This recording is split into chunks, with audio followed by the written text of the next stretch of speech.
Let me just clarify my position. It might be helpful. Because I've had lots of pro-Palestinian guests on my show, as you may or may not be aware. And you've been very good on... But I've tried to be very fair, but I've been consistent about my own opinion. I think after what Hamas did on October the 7th, it is utterly inconceivable that Hamas remain in power in Gaza. Inconceivable. Support Hamas. I'm not a friend of Hamas. I don't agree. You used to call them friends. No, hang on. We did. Karen, let's get this clear. We did say that you were friendly. Piers, can you hang on a second? Let me just... Is that not true? Can I say something very clearly? In this video, Jeremy Corbyn destroys Piers Morgan's nonsense defense of Israel's war crimes. And yeah, it turns into a full-on takedown. Piers tries to control conversation with the usual smug interpretations and cheap character attacks, but Corbyn doesn't just hold his ground, he flips the whole thing back on him. The second Piers tries to corner him with old smear tactics, Corbyn just shifts the debate to what actually matters: occupation, civilian massacres, and real accountability. And the more Piers pushes, the more desperate he just sounds. This isn't just some friendly exchange. It's a straight up brutal clash where Piers just loses control and gets completely exposed for using the same tired playbook to dodge the truth about Gaza. So make sure to watch till the end to see how Jeremy Corbyn destroys Piers Morgan's nonsensical defenses of Israel's war crimes. Yes. Which I've said many times, and I said it on Andrew Marr 2 weeks ago. 10 years ago, I was in a private meeting in the House of Commons with a number of people who were representative of different Palestinian groups. It was an attempt to understand their views and to bring people together. For a short time, a person who was related to Hamas left the room. And I said, in a collegiate, a friendly and appropriate way, as you would at any meeting, where's our friend from Hamas gone? Right. That's all I said. And that... So you called Hamas friends? No. Oh, come on. Oh, come on. Piers. You just admitted it. How many times have you sat in a meeting and called somebody a friend? I wouldn't say my friends from the IRA. I wouldn't say my friend from ISIS. I wouldn't say my friend from Al Qaeda. Look, you said my friend from Hamas. No, you might have changed, Jeremy. You might have changed your mind. No, Piers, which you're perfectly entitled to do. Piers, and my understanding is you do now regret what you said. You are obsessed with tittle-tattle of politics. Really? Something that happens 10 years ago. Why don't you instead concentrate on this? You think people supporting Hamas is tittle-tattle? Let me finish. Give me a chance. Really? Yeah, give me a chance. Let me finish. How do you think people in Palestine feel under occupation? How do you think it's like, what it's like growing how they feel. Growing up with a soldier outside your house? How do you feel? How would you feel? Well, can I answer? If your land was being taken and settlement put in? How would you feel if your children were being bombed in a hospital? Can I answer? Yeah, please. Okay. I had a Palestinian doctor on here a few days ago who'd lost over 30 members of his family. Yeah. Right, he grew up on the Jabili refugee camp. Yeah. His parents were displaced in 1948, and they ended up in a refugee camp where he then lost 3 of his daughters were killed in an Israeli strike on a home he had finally got for himself. He then emigrated and has now been nominated for the Nobel Peace Prize. He was in tears at this desk in that seat. So I don't need to be told. I've said that the way that Israel is able even today to turn the tap on of water and energy and fuel into Gaza is wrong. Palestinians should have the same human rights as people in Israel. Exactly. I'm unequivocal about that. But I'm also unequivocal in my head that Hamas has to go. And so the question for you, Len, and for you, Jeremy, but the question is, if Israel doesn't do it like they're doing it, how do they get rid of Hamas? I've just give you the answer. A terror group. Hang on, Len. No, Piers. I give you the answer before. And I'm going to ask you a question. Okay. So Piers latches onto that old friend of Hamas line like it's some kind of game-ending card. But it's just weak.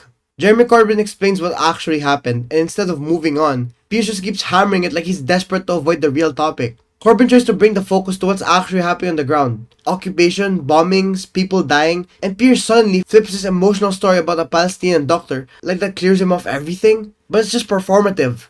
He talks about how tragic it is, and then in the same breath defends the actions that caused it. It's all surface level.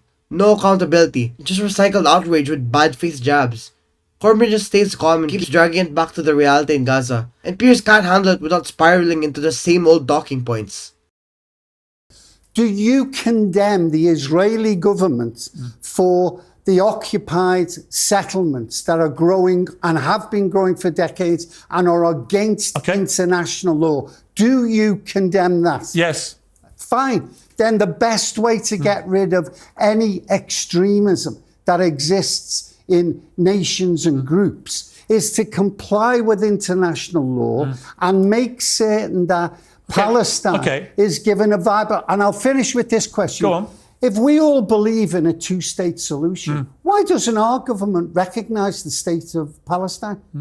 Why did they only recognise the state of Israel? I think you can only have a two-state. Hypocrisy at its highest you could level. only have a two-state solution, but in this particular part of this very long conflict, you have a situation where Hamas now represents an existential threat to Israel. And they've repeated it last week. Their spokesman from Hamas repeatedly said, when he was challenged, we want to do this again and again and again and again. Well, let me ask Jeremy a question. Come on, Look, can we... I want to come back to this thing about what do you do with Hamas? Do you keep them in power? Israel is claiming it is... not from him. He agrees with the Israeli government. No, you wouldn't answer. I said, would you keep Hamas in power? You wouldn't answer. They wouldn't be in power. Can you not speak for him? It's not a puppet show. It's not a puppet show, Len. It's not a puppet show. He's allowed to answer for himself. Of course he is. Well, let him answer. The reality is... Let him answer, Len. Don't talk for Jeremy Corbyn. All you want to do is bully people. Who am I bullying? You're bullying constantly. There's two of you. Okay. Piers. One's run a party in the country. One's run a major union. Are you really feeling bullied, Len? I'm not. Do me a favour. I'm not. Do me a bloody favour. Do me a bloody favour. I'm not. Let me come back to Jeremy Corbyn, if I may, without you speaking for him. Can I put it this way? Would you get rid of Hamas? Can I say something? You can answer my question. No, can I say something? Would you get rid of Hamas? Listen, can I say yes or no? Thank you. Can I say something? Thank you. Israel claiming it is conducting legitimate self-defense.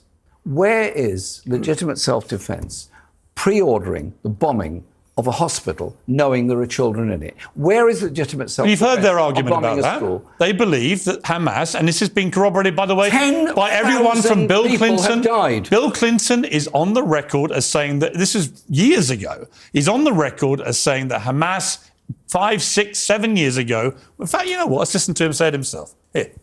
Hamas is really smart. When they decide to rocket Israel, they insinuate themselves in the hospitals, in the schools, in the highly populous areas. I killed myself to give the Palestinians a state. I had a deal they turned down that would have given them all of Gaza, all of Gaza, between 96 and 97% of the West Bank, compensating land in Israel. So then throws out a legit point here. If you want to end extremism, follow international law and recognize Palestine. Simple. Piers agrees that settlements are illegal, but then instantly jumps back into this usual panic about Hamas being this existential threat, like that excuses everything. From there, he just spirals. He cuts Len off, accuses him of turning it into a puppet show, and then starts bullying both of them just to avoid letting Corbyn speak. Every time Corbyn tries to respond, Piers either interrupts or changes the subject.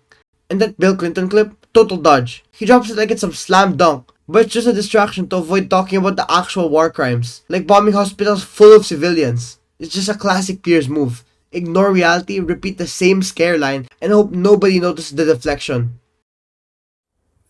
So, two things then. We'll come to the second part in a moment. But he's crystal clear, Bill Clinton, in 2016. He was president of the United States for 2 terms, right? That Hamas were using hospitals, schools, mosques and others deliberately.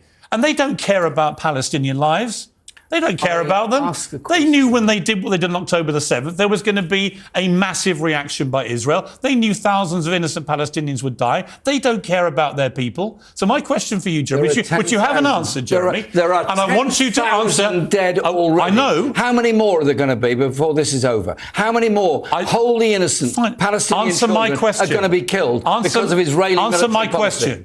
Answer my question. A ceasefire means a ceasefire. They are not both sides. Right. Would you have said ceasefire, as this is the Israeli argument back at you, would you have said ceasefire to the Allied forces in World War II against the Nazis when they went after cities like Dresden and killed tens of thousands of people in one night? Would you have said ceasefire, or would you have said you keep going until you finish and defeat the enemy? That's their argument, that they're at war with a group that wants to remove Israel completely and kill every Jew they can get their hands on. Now, I've asked you repeatedly... Without wishing to rehearse everything in the Second World War, I think military targets should be industrial and military targets. Right, but a lot of German... homes and hospitals. As you know, a lot of German civilians died in the process of taking on the Nazis. So my question again, and just answer this question, would you keep Hamas in power? It's not up to you. What's your opinion? No, hang on a minute. You're expressing plenty of other opinions, aren't you? Piers, Can you calm down a minute? Can I ask you a Well, question? you know, I'm Can you sorry. calm down a minute? If Can you I think ask- Hamas should stay in Can power, you calm say down so. a minute? Can I ask you Is a your- question? Well, I wanted to answer the question. Can I ask Listen. you? No, he can answer it. Can I ask you a question? It's not a puppet show, Len. Can I ask you? Well, Why I'm won't you say Hamas should Piers, go? You are a very strange form of interviewing. Am I? Where you interrupt, shout, and abuse your guest. Well, you refuse to answer you my don't- question, What- and he keeps trying to answer it for you. No, I'm going to What, are ask you you some a kind of- question. No, I'm not going to ask Are you me a some kind question, of legal Len. interrogator? It's not your show, it's mine. And wrapping this all up, it's just painfully clear that Piers wasn't trying to hold a debate. He was running an interference.